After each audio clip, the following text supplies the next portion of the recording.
I am Jason Burgos for SportsNow.com, and I'm here with Crissy Froyd, an elite level expert when it comes to quarterbacks. He's here to talk about Boston College signal caller Phil Jurkovec. Crissy, what did Jurkovec, hopefully I'm saying his name right, show at BC last year, and what caused him to catch the attention of quarterback experts like yourself?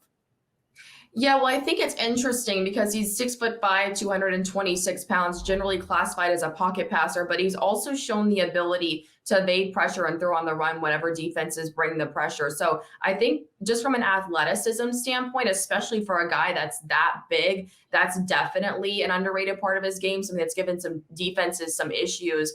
And I mean, he came over from Notre Dame to Boston College, and I think part of that was because of the NFL style offense that it runs. So to have a quarterback that can operate that well and do a lot of good things within it bodes well for a quarterback who's going to enter the draft, whether it be this year or another time.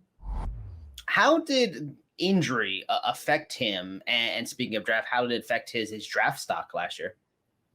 Yeah, well, I mean, he did have that hand injury, I believe it was. And so that kind of derailed him for a little while. And I think whenever you're kind of at the spot that you're at in the race, whenever you're kind of QB5 through as many as 15 in some people's rankings, just to kind of have to come back from that and to try to bounce back from that and to miss a little time from that.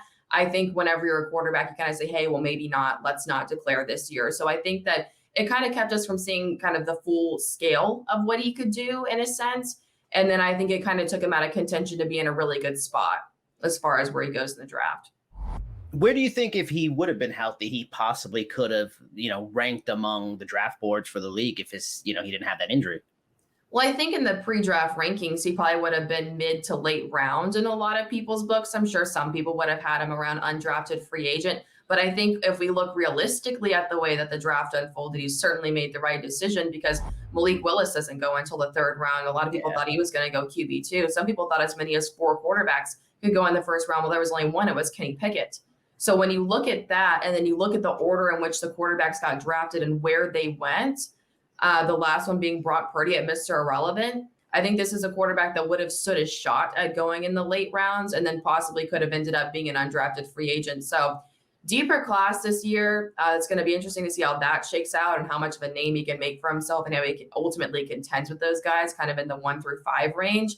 But I mean, I don't really see an issue with him not declaring last year, especially with the hand injury. Where do you say, assuming he can stay healthy, no issues or anything like that, he would be and stands among the 2022 class of college quarterbacks right now? Yeah, I think he's a quarterback who can definitely make his way into the top 10. Like I said, I think he does a lot of good things as far as just being a pure pocket passer. And then he does have a lot more athleticism and mobility than a lot of people think that he does. And then you've got a guy like Zay Flowers playing wide receiver for you. So I feel like this is a really good tandem that we could see a lot of chemistry coordinate with that could become really exciting to watch and is going to do a lot for his stock. And then with Jurkovec, how he plays could do a lot for Flowers' stock as well. So depending on how that develops and what Phil can go out and show this year, I mean, he could potentially prove to be one of the most slept on quarterbacks in the country. That sounds bold to say now, but it's something that just looking at the situation could definitely come into fruition.